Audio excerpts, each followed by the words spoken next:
الحمد للہ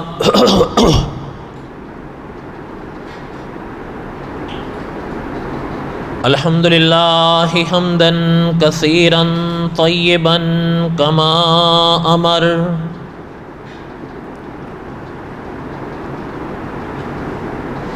ونشهد ان لا الہ الا اللہ وحدہ لا شریک لہ ونشهد ان سیدنا وسندنا ومولانا محمدا عبده ورسوله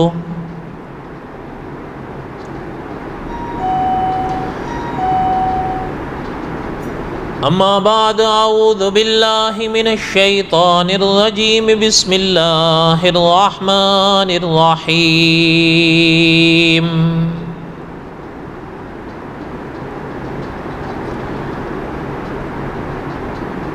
نحن نقص علیک احسن القصص بما اوحینا الیک ھذا القرآن وَإِن كُنْتَ مِن قَبْلِهِ لَمِنَ الْغَافِلِينَ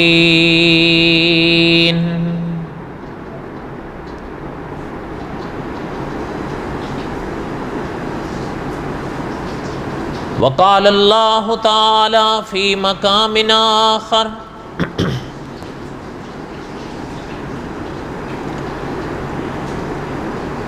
انا ارسلناک شاہدا ومبشرا ونذیرا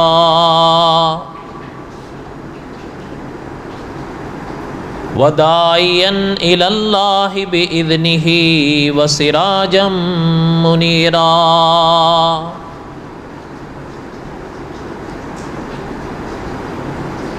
وقال النبی صلی اللہ علیہ وسلم من یرد اللہ بہ خیرا یفقہ فی الدین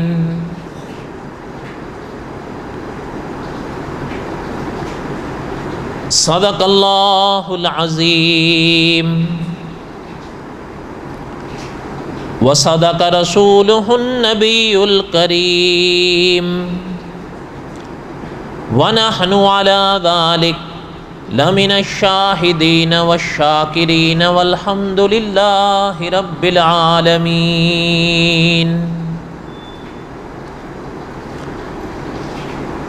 اللہم صلی علی محمد وعلی آل محمد کما صلیت علی ابراہیم وعلی آل ابراہیم انک حمید مجید اللہم بارک علی محمد وعلی آل محمد کما بارکت علی ابراہیم وعلی آل ابراہیم انک حمید مجید یا ربی صلی وسلم دائما ابدا علی حبیبک خیر الخلق کلہم هو الحبیب الذی ترجا شفاعتہ لکل حول من الاحوال مقتحم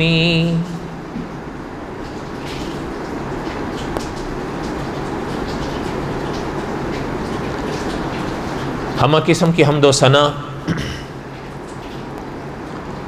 اللہ ذات لم یذل لا یزال کی پاک ذات کے لیے،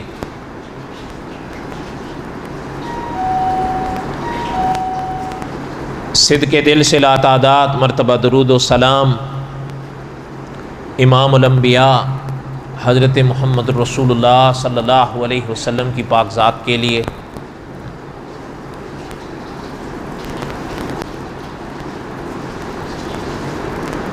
قصص الانبیاء اور حضرت موسیٰ علیہ السلام کے واقعات میں دہرا رہا تھا۔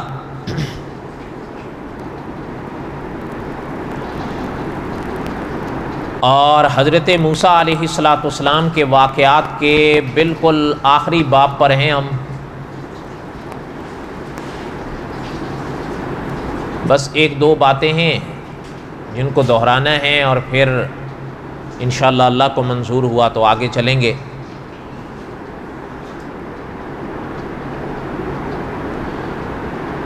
گزشتہ جمعہ میں نے وہ موقع عرض کیا تھا جو آپ صلی اللہ علیہ وسلم نے دیکھا بھی اور بیان بھی فرمایا،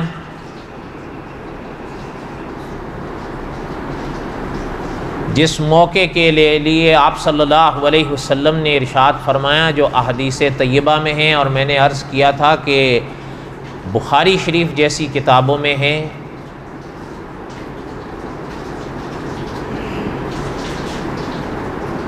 کہ آپ صلی اللہ علیہ وسلم نے فرمایا کہ ہم نے حضرت موسیٰ علیہ السلام کو قبر میں کھڑے ہوئے نماز پڑھتے دیکھا، اور اس موقع کے لحاظ سے آپ صلی اللہ علیہ وسلم نے یہ بھی ارشاد فرمایا جو احادیث طیبہ کی کتابوں میں ہے، کہ حضور علیہ السلام نے ارشاد فرمایا تھا کہ حضرت موسیٰ علیہ السلام کی قبر پاک قصیب احمر کے پاس تھی۔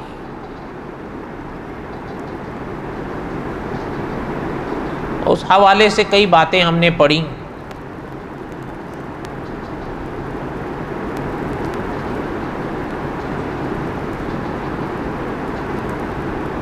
پھر دو باتیں اس باب کی اور پڑھنی ہیں۔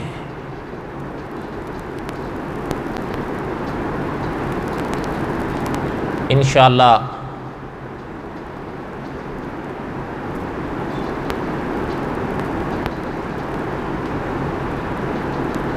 ان دو باتوں میں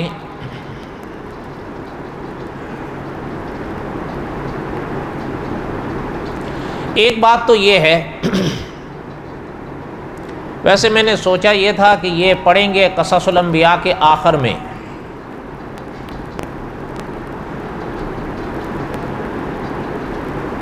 کیونکہ حضرت موسیٰ علیہ السلام کے کئی واقعات ملتے ہیں اسلامی کتابوں میں، اور پھر اگر آپ اور ہم احادیث طیبہ وال دیکھیں تب بھی کئی واقعے حضرت موسیٰ علیہ السلام کے نام سے ملتے ہیں۔ مثلا ایک تو وہ جو ہم نے گزشتہ جمعہ پڑھا،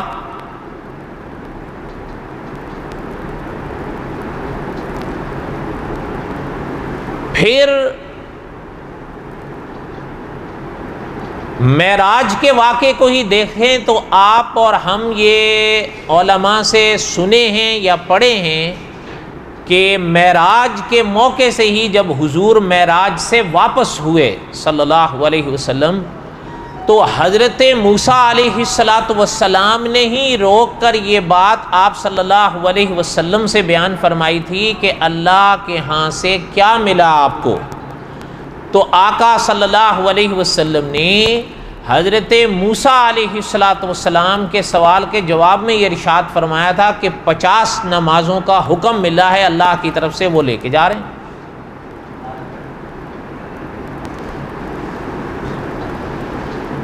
تو اس موقع پر سرور کونین صلی اللہ علیہ وسلم سے جو گفتگو ہوئی آسمانی دنیا میں، وہ حضرت موسیٰ کی ہی ہوئی تھی۔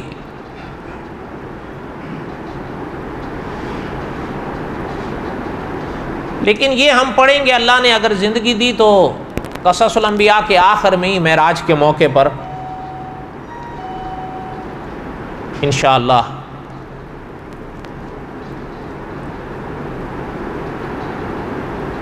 پھر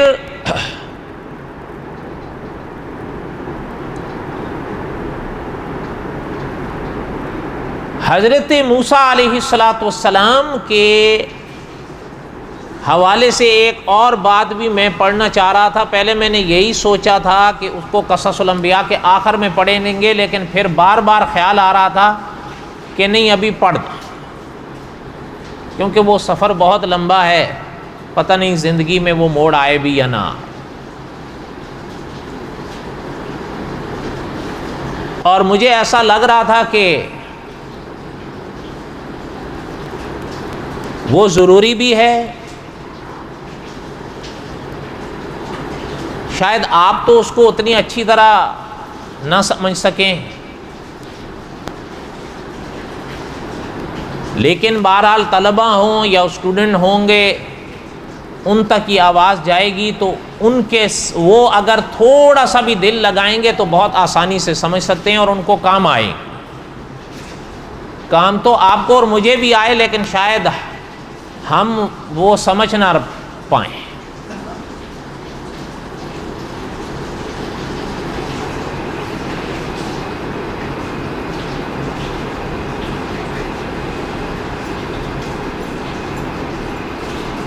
آپ اور ہم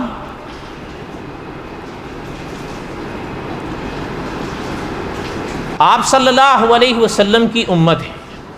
اب غور سے، اگر یہ آپ کے بس کی بات ہے تو غور فرمائیں، اگر نہیں باتیں سمجھ میں آئیں گی تو مجھے معذور سمجھیے گا.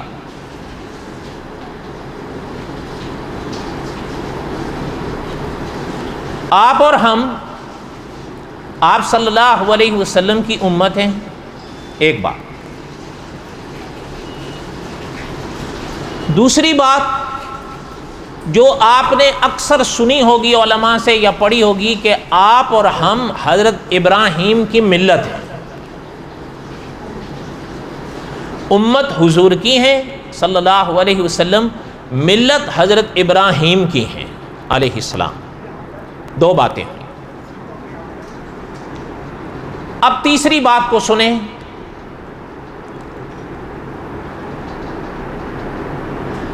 حضرت ابراہیم کے بارے میں یہ بات ذہن میں رکھیں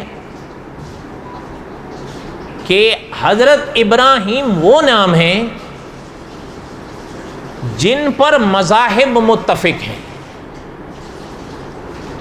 متفق ہونے کا معنی یہ ہے کہ ان کو اہل کتاب بھی مانتے ہیں اور ہم مسلمان بھی مانتے ہیں.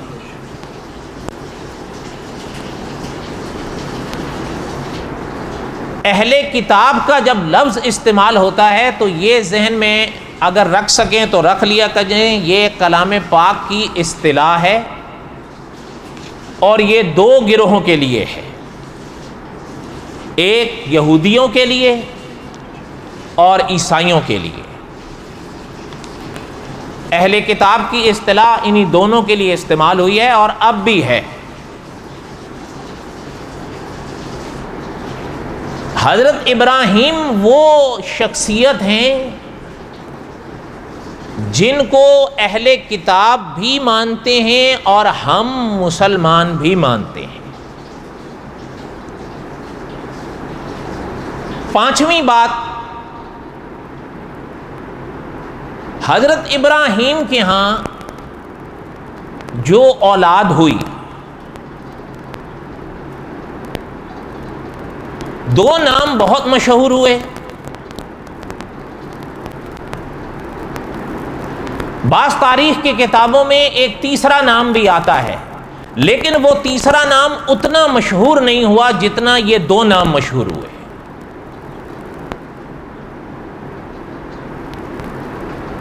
ورنہ تاریخ یہی بتاتی ہے کہ وہ تیسرے بھی حضرت ابراہیم ہی کے بیٹے تھے، لیکن دو کا نام بہت ہوا، صدیوں سے چل رہا ہے. اور مجھے ایسا یاد پڑ رہا ہے کہ کسی قریب ہی کے درس میں نے عرض کیا تھا، اگر میں غلط نہیں ہوں تو شاید عید الضحیٰ کے دن کی بات ہے، کہ تب بھی میں نے عرض کیا تھا کہ حضرت ابراہیم علیہ السلام کے بیٹے کی قربانی کا واقعہ پیش آیا.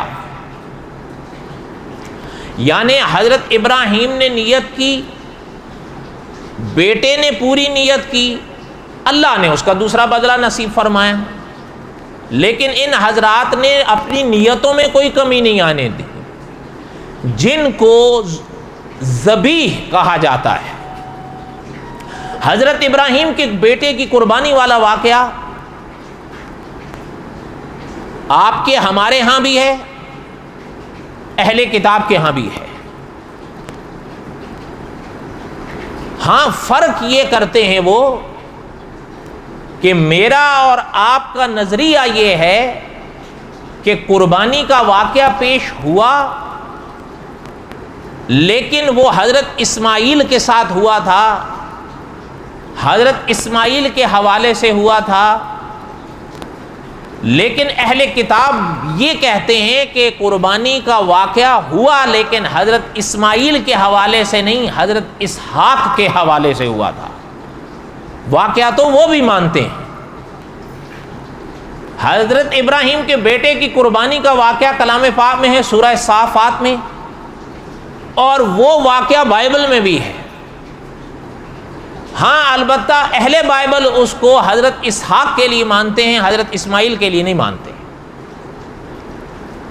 لیکن یہ بات وہ بھی مانتے ہیں کہ جیسے حضرت اسحاق حضرت ابراہیم کے بیٹے تھے، وہ یہ بھی مانتے ہیں کہ حضرت اسماعیل بھی حضرت ابراہیم کے بیٹے تھے، جیسے وہ یہ مانتے ہیں کہ حضرت اسماعیل حضرت ابراہیم کے بیٹے تھے، وہ یہ بھی مانتے ہیں کہ حضرت اسماعیل حضرت ابراہیم کے بڑے بیٹے تھے۔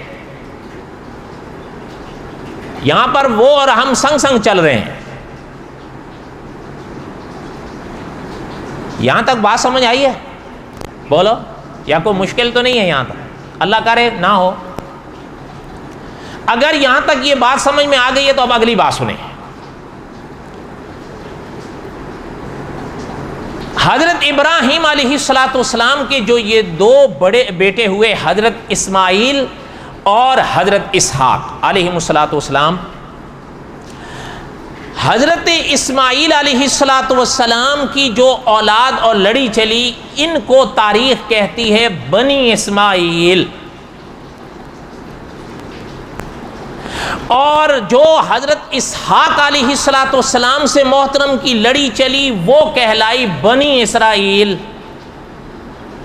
اس لیے کہ حضرت ابراہیم کے بیٹے حضرت اسحاق تھے اور حضرت اسحاق کے بیٹے حضرت یعقوب تھے، جن کو دنیا اسرائیل کہتی ہے، اور کلام پاک بھی ان کو اسرائیل کہتا ہے، یہ حضرت کا لقب تھا، اور انہی کی لڑی جو آگے چلی ہے وہ بنی اسرائیل کہلائی ہے، وہ آج بھی ہے۔ جو حضرت ابراہیم کی اولاد سے اولاد کا سلسلہ آگے چلا حضرت اسحاق سے، وہ بنی اسرائیل کہلائے، اور جو حضرت ابراہیم کی اولاد کا سلسلہ حضرت اسماعیل سے آگے چلا وہ بنی اسماعیل کہلائے۔ پھر جو بنی اسرائیل تھے وہ شام، فلسطین کی جو یہ وادیاں تھیں وہاں آباد ہوئے، البتہ بنی اسماعیل جو سلسلہ اور لڑی تھی یہ حضرت ابراہیم کے حرم میں آباد ہوئے، اور یہ تاریخ پڑھے ہوئے آپ یا سنے ہوئے ہوں گے علماء سے کہ حضرت ابراہیم آ کر حرم مکہ میں حضرت اسماعیل کو اور اپنی اہلیہ کو چھوڑ کر گئے تھے۔ یہ مشہور تاریخ کا واقعہ ہے حضرت ابراہیم کی سیرت کا، اور آپ کو یاد ہوگا یہ خود احادیث طیبہ یا تاریخ کی کتابوں میں موجود ہے کہ وہی موقع تھا جب حضرت ابراہیم لوٹے تھے تو حضرت اسماعیل اپنی والدہ کے ساتھ رہے تھے، پانی ختم ہوا، نتیجتاً دودھ ختم ہوا، تو جب حضرت اسماعیل پریشان ہوئے تھے پیاس سے اور اپنے پاؤں کی ایڑیاں رگڑی تھیں، تو وہیں پر حدیث طیبہ بتاتی ہے کہ حضرت جبرائیل نے پر مارا کہ زمزم نکلا تھا۔ یہ مشہور تاریخ کا واقعہ ہے، آپ سب پڑھ رکھے ہیں، سن رکھے ہیں، پہلے قصص الانبیاء میں ہم نے بھی دہرایا، اور خود کلام پاک میں اور آج بھی تو ہیں۔ یعنی آپ کو یاد ہوگا کہ حضرت اسماعیل کی پریشانی کو دیکھ کے حضرت ابراہیم کی اہلیہ حضرت اسماعیل کی والدہ دوڑی تھیں، کبھی صفا کی طرف اور کبھی مروہ کی طرف۔ تو آج بھی جو حاجی جاتے ہیں یا عمرہ ادا کرنے والے جاتے ہیں ان کے لیے واجب ہے کہ وہ یہ صحیح کریں، بغیر ان کے حج اور عمرے نہیں ہوتے۔ اور تو اور رہے، اولیاء گئے تو وہ بھی دوڑے، اولیاء تو اولیاء رہے، صحابہ گئے تو صحابہ بھی دوڑے، اور صحابہ تو اپنے مقام پر رہے، تو جب حضرت محمد الرسول اللہ گئے تو محمد الرسول اللہ بھی نے بھی صحیح فرمائی صلی اللہ علیہ وسلم، اور یہ اس میں تو کوئی دو رائے نہیں ہو سکتی۔ اور آپ اور ہم دور کیوں جائیں، یہ تو خود کلام پاک میں موجود ہے، ان الصفا والمروۃ من شعائر اللہ اللہ نے فرمایا صفا مروہ ہمارے شاعر میں سے شعیرے ہیں. ان الصفا والمروۃ من شعائر اللہ فمن حج البیت او اعتمر. حج بھی آ گیا، عمرہ بھی آ گیا. اس لیے صحیح حج میں بھی کی جاتی ہے، عمرے میں بھی کی جاتی ہے. بغیر صحیح کے نہ حج پورا ہوگا نہ عمرہ پورا ہوگا. تو بہرحال میرے کہنے کا مقصد یہ تھا کہ یہاں تک بات سمجھ آئی ہے، کوئی مشکل تو نہیں ہے، اللہ کرے نہ ہو. حضرت ابراہیم علیہ السلام کی اولاد کی ایک حصہ تو اس طرف آباد ہوا اور ایک حصہ حرم کی طرف آیا. یہ بنی اسماعیل کہلائے، وہ بنی اسرائیل کہلائے. اس لیے کہ حضرت یوسف ادھر تھے علیہ السلام، حضرت یعقوب ادھر تھے اور ادھر حضرت اسماعیل تھے، تو ان کی جو اولاد آباد ہوئی وہ بنی اسماعیل کہلائی. اب جب یہ سلسلہ چلا تو آگے چلتے چلتے بنی اسرائیل میں ہی آئے تھے حضرت موسیٰ کلیم علیہ السلام، اور قدرت نے ان کو تورات بخشی. جس طرح حضرت ابراہیم پر ہم سب اکٹھے ہیں نا، حضرت موسیٰ علیہ السلام پر بھی ہم سب اکٹھے ہیں. مولانا امین اکاڑوی رحمۃ اللہ علیہ فرمایا کرتے تھے کہ حضرت موسیٰ علیہ السلام اللہ کے وہ رسول گزرے جو جن کو یہودی بھی اللہ کا رسول مانتے ہیں، عیسائی بھی اللہ کا رسول مانتے ہیں، اور ہم مسلمان بھی اللہ کا رسول مانتے ہیں. ہم بھی مانتے ہیں کہ ان کو تورات ملی، وہ دونوں بھی مانتے ہیں کہ ان کو تورات ملی. وہ صاحب شریعت رسول تھے، یہ بات ہم بھی مانتے ہیں، وہ بھی مانتے ہیں. اب آگے چلیں، جن کی وجہ سے یہ ساری تمہید میں نے عرض کی. آپ اور ہم، آپ صلی اللہ علیہ وسلم کی امت ہیں، اور آپ اور ہم حضرت ابراہیم کی ملت ہیں. یہ میں نے شروع میں عرض کیا، اب یہ لڑی یہاں پر جڑ رہی ہے. آپ دیکھتے آئیں، حضرت ابراہیم ہی کی اولاد ہیں جو ادھر بھی آباد ہوئی ادھر بھی آباد ہوئی، چاہے وہ بنی اسرائیل تھے چاہے وہ بنی اسماعیل تھے. اچھا ایک چیز اور ہے، حضرت ابراہیم کے دو بڑے بیٹے حضرت اسماعیل اور حضرت اسحاق، یہ بیٹے تو حضرت ابراہیم کے تھے، آپس میں ان کا کیا رشتہ تھا؟ سوال کر رہا ہوں آپ سے. بیٹے تو حضرت ابراہیم کے تھے، حضرت اسماعیل بھی اور حضرت اسحاق بھی، آپس میں دونوں کا کیا رشتہ تھا؟ بھائی تھے نا. اتنے سوچ میں پڑے ہوئے، یہ بھی نہیں سمجھ میں آ رہی ہے. اور اللہ کے بندو، جس باپ کی آپ اور ہم اولاد ہیں، تو اگر ہمارا نہیں کہ کوئی دوسرا بیٹا ہے تو ہمارا کیا لگے گا؟ بہن لگے گی، اور بولو تو صحیح، یا چاچا لگے گا، اور بھائی لگے گا. انا للہ و انا الیہ راجعون. اللہ تعالیٰ ہی رحم فرمائے. خیر، میں نے شروع میں ہی کہا تھا کہ یہ شاید آپ کے لیول کے اوپر کی باتیں ہیں، نہیں سمجھ میں آئیں گی آپ کو، لیکن یہ بات بھی آپ کے لیول سے اوپر کی ہے. یہ مجھے آج پتہ چلی ہے کہ آپ کو یہ بھی پتہ نہیں ہے کہ جن کے والد ایک ہو تو دوسرے وہ آپس میں رشتہ بھائی چارے کا ہوتا ہے. ماشاء اللہ ماشاء اللہ، اللہ رحم فرمائے. بس کیا کہہ سکتے ہیں. حضرت ابراہیم کے جو بیٹے تھے حضرت اسماعیل حضرت اسحاق، یہ آپس میں بھائی تھے. ایک بات. دوسری بات یہ ہے کہ جو لڑی چلی ہے حضرت اسحاق سے، یہ بنی اسرائیل کہلائے، اور جو حضرت اسماعیل سے چلی وہ بنی اسماعیل کہلائے. تو جس طرح حضرت اسحاق حضرت اسماعیل کے بھائی ہیں، حضرت اسماعیل حضرت اسحاق کے بھائی ہیں، تو ان کی اولادیں جو آگے چل رہی ہیں ان میں بھی تو بھائی چارہ ہے نا، اس لیے کہ پیچھے والد اور چاچا ایک ہی ہیں. اب حضرت اسماعیل علیہ السلام کی اولاد تو ادھر آباد ہوئی، لیکن حضرت اسحاق حضرت یعقوب کی ادھر فلسطین شام کی طرف آباد ہوئی، جو بنی اسرائیل کہلائے. انہی میں آئے حضرت موسیٰ جن کو قدرت نے تورات بخشی. جب تورات بخشی وہ صاحب شریعت رسول ہو کر سامنے آئے ہیں. اس بات کو ساری دنیا مانتی ہے. آپ صلی اللہ علیہ وسلم جب اس دنیا میں پیدا ہوئے، اب میں آپ سے ایک اور سوال کرتا ہوں، اب جاگ کے جواب دینا. حضرت موسیٰ پہلے آئے تھے یا حضور پہلے آئے تھے؟ حضرت موسیٰ پہلے آئے ہیں نا. سوال ایک ذہن میں آیا کہ حضرت کلیم علیہ الصلوۃ والسلام وہ شخصیت ہیں جیسے ہم نے گزشتہ جمعہ پڑھا کہ ان کو حضور نے برزخ کے عالم میں آنکھوں سے دیکھا نماز پڑھتے ہوئے. بیت المقدس میں حضرت موسیٰ آئے، حضور کے پیچھے نماز پڑھی، اور آسمانوں سے جب سرور کونین صلی اللہ علیہ وسلم جانے لگے تب بھی دیکھے ملاقات، اور واپس آتے ہوئے بھی ملاقات. اور وہ تو میں نے ابھی شروع میں بھی عرض کیا نا، اور یہ تو آپ نے بھی سن رکھا ہے، جب حضرت محمد الرسول اللہ صلی اللہ علیہ وسلم معراج سے واپس آئے تھے تو حضرت موسیٰ نے ہی حضور سے پوچھا تھا نا کہ کیا لے کر آئے ہیں اللہ کے دربار سے. تو حضور علیہ الصلوۃ والسلام نے حضرت موسیٰ کلیم علیہ الصلوۃ والسلام کے سوال کے جواب ہی میں فرمایا تھا کہ 50 نمازیں ملی ہیں اللہ کے دربار سے، وہ لے کے جا رہا ہوں. ایک بات. دوسری بات کہ مولانا امین اکاڑوی رحمۃ اللہ علیہ فرماتے تھے کہ حضرت موسیٰ علیہ الصلوۃ والسلام اللہ کے وہ رسول گزرے جنہیں آج بھی یعنی اہل کتاب بھی اور ہم بھی اللہ کا نبی بھی مانتے ہیں، اللہ کا رسول بھی مانتے ہیں. اب ذہن میں ایک چیز آئی، وہ الحمدللہ ملی بھی، وہ یہ ہے کہ جن کے نظارے اس طرح احادیث طیبہ اور کلام پاک میں نظر آئے، ذرا ان کا ایک نظارہ، ان کا ایک بیان بائبل سے بھی سنیں. ظاہر بات ہے آپ اور ہم کلام پاک کی کوئی آیت پیش کریں گے وہ تو اہل کتاب نہیں مانیں گے، وہ قرآن پاک کو خدا کا کلام نہیں مانتے.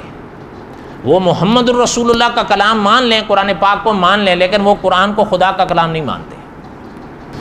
بہرحال یہ تو ایک الگ موضوع ہے. کہنے کا مقصد یہ ہے کہ کلام پاک یا احادیث طیبہ پیش کرو گے تو وہ تو نہیں مانیں گے، لیکن ایک بات، باوجود اتنی تبدیلیوں کے بائبل جو اب بھی ہمارے سامنے ہے اس میں حضرت موسیٰ علیہ الصلوۃ والسلام کا ایک بیان ملتا ہے. لیکن یہ بیان پڑھنے سے پہلے اگر میری یہ جو میں نے ابھی تک باتیں عرض کی ہیں اگر وہ ذہن میں رکھیں گے تو یہ سمجھ میں آئے گا. حضرت موسیٰ آئے تھے بنی اسرائیل میں، اسرائیلی ہی تھے، اور اسرائیل یہ حضرت یعقوب علیہ الصلوۃ والسلام کی اولاد ہے، بنی اسرائیل. اور بنی اسرائیل کے سامنے ہیں بنی اسماعیل جو حضرت اسماعیل کی اولاد ہیں. تو حضرت اسماعیل کی جو اولاد ہے بنی اسماعیل، وہ بنی اسرائیل کے بھائی لگے یا نہیں؟ بولو، بھائی لگے نا. اب ذرا سنیے، شاید ایک پہلے میں نے درس میں عرض کیا تھا، مجھے نہیں پتا آپ کو یاد ہے کہ نہیں. بائبل میں جو پہلی کتابیں ہیں نا، 5 پہلی کتابیں جہاں سے بائبل شروع ہوتی ہے، پیدائش سے لے کر استثناء تک، یہ 5 ہیں. یہ بقول ان کے حضرت موسیٰ کی تورات ہے. کتنی ہیں؟ 5 ہیں. ان کو وہ حضرت موسیٰ کی تورات کہتے ہیں. میں ابھی اس پر بات نہیں کر رہا، لیکن یہ جو ہے نا استثناء، یہ انہی 5 میں سے 5ویں ہے، آخری. ذرا سنیں، اس میں حضرت موسیٰ کی ایک تقریر ہے، ایک بیان ہے جو حضرت موسیٰ علیہ الصلوۃ والسلام اپنی قوم بنی اسرائیل سے بیان فرماتے ہیں. دھیان ہے میری طرف. یہ کتاب ویسے بائبل ہے میرے پاس لیکن میں یہیں سے پڑھ رہا ہوں. ایک ہی بات ہے، کتاب استثناء کا باب 18 ہے، فقرہ نمبر 17 سے 22 ہے. سارے نہیں پڑھوں گا، وہی پڑھوں گا جس کا میرے موضوع سے تعلق ہے. سنیں ذرا. اور خداوند نے مجھ سے کہا کہ وہ جو کچھ کہتے ہیں سو ٹھیک کہتے ہیں، میں ان کے لیے انہی کے بھائیوں میں سے تیری مانند ایک نبی برپا کروں گا. یہ الفاظ میں دوبارہ پڑھتا ہوں، ذرا سنیں. اور خداوند نے مجھ سے کہا، خدا نے کس سے کہا؟ حضرت موسیٰ سے.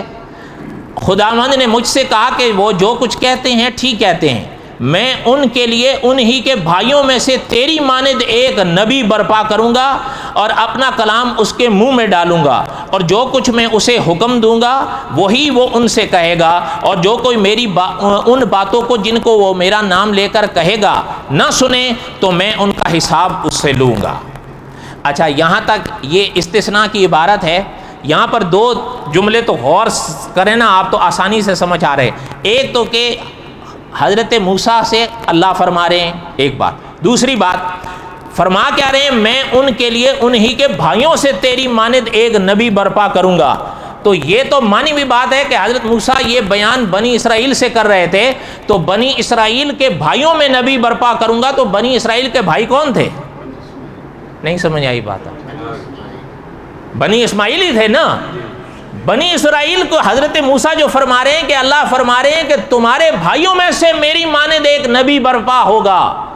اچھا تو بنی اسرائیل کے بھائی تو بنی اسماعیلی تھے, اور تاریخ نے یہ سوال کیا ہے کہ پھر حضرت اسماعیل سے لے کر حضرت محمد الرسول اللہ تک بنی اسماعیل میں کوئی ایک شخصیت بتاؤ جس نے حضور کے ماں سوا نبوت کا دعویٰ کیا.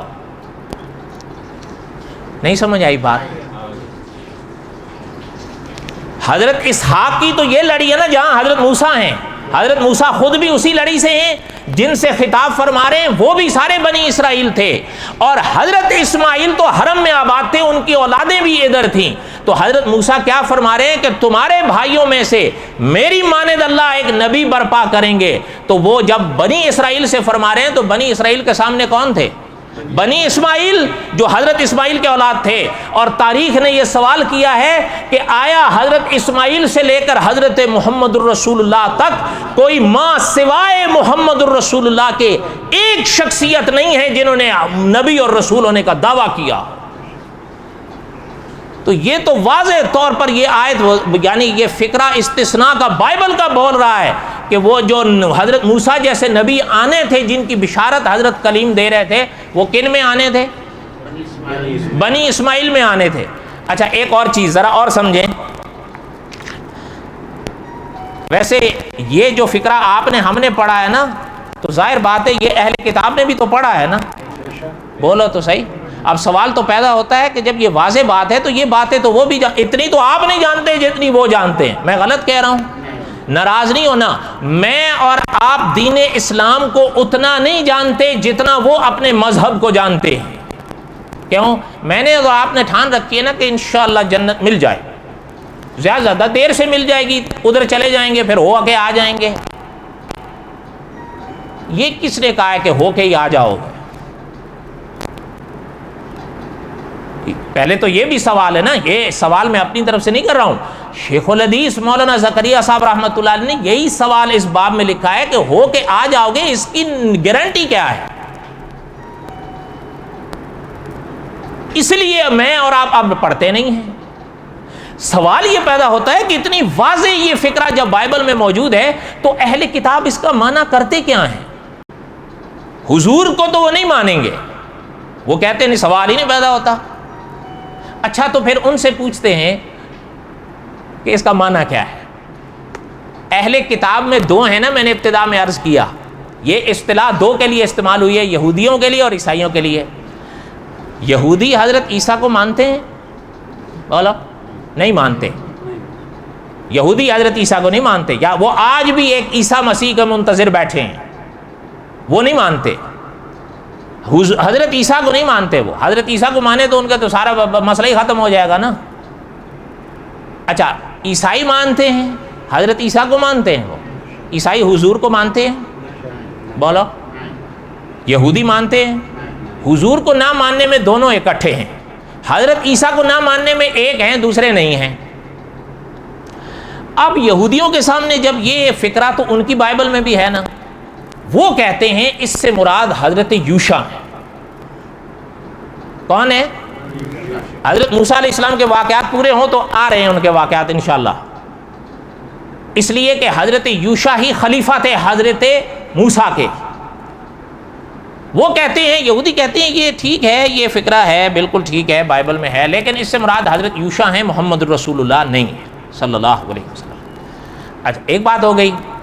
اچھا دوسرے جو ہیں, اب یہ آیت تو ہے نا بڑی دلچسپ, وہ کہتے ہیں نہیں اس سے مراد, یہ آیت اور یہ فقرہ تو ہے بائبل میں, لیکن اس سے مراد حضرت یوشع نہیں حضرت عیسیٰ ہیں.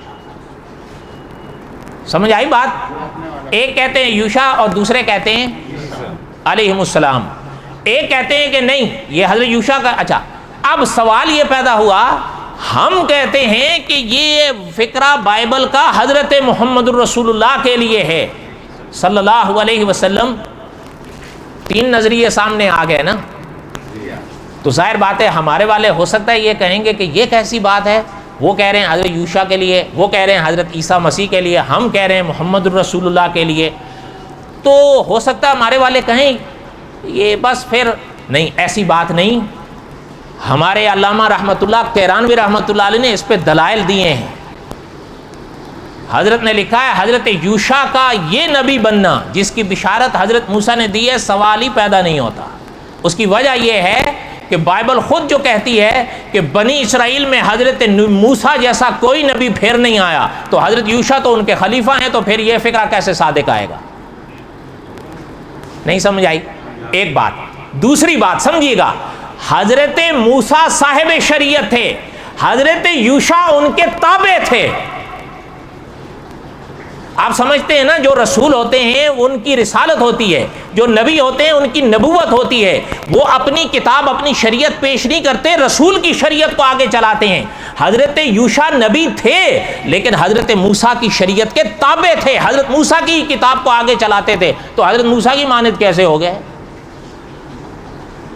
نہیں سمجھ آئی بات؟ اچھا دوسرے آ گئے عیسائی, وہ کہتے ہیں اس کے مصداق حضرت عیسیٰ ہیں, نہیں ہو سکے گا. اس کی وجہ کہ وہ تو بہت ہی آسان ہے. کیوں؟ مولانا رحمۃ اللہ کیرانوی حقیقت یہ ہے, یہ کتاب چوم کے سر پہ رکھنے کو دل کرتا ہے. حضرت رحمۃ اللہ کیرانوی رحمۃ اللہ علیہ نے لکھا ہے حضرت عیسیٰ کو اس خوشخبری کا مصداق کیسے ٹھہراؤ گے؟ تمہارے نزدیک تو حضرت عیسیٰ خدا ہیں, تو حضرت موسیٰ کی مانند کیسے ہو گئے ہیں؟ نہیں سمجھ آئی بات؟ نہیں سمجھ آئی؟ خدا اوپر ہوتا ہے یا حضرت موسیٰ اوپر ہوتے ہیں؟ آپ بتائیں. تو پھر ادھر کی مثال ایسی کیسے دے سکتے ہو؟ کیونکہ یہ جو جملہ ہے نا میری مانند, یہ تو واضح کرا تو خدا ان کی مانند کیسے ہو گیا؟ خدا کی تو کوئی مثال نہیں ہے.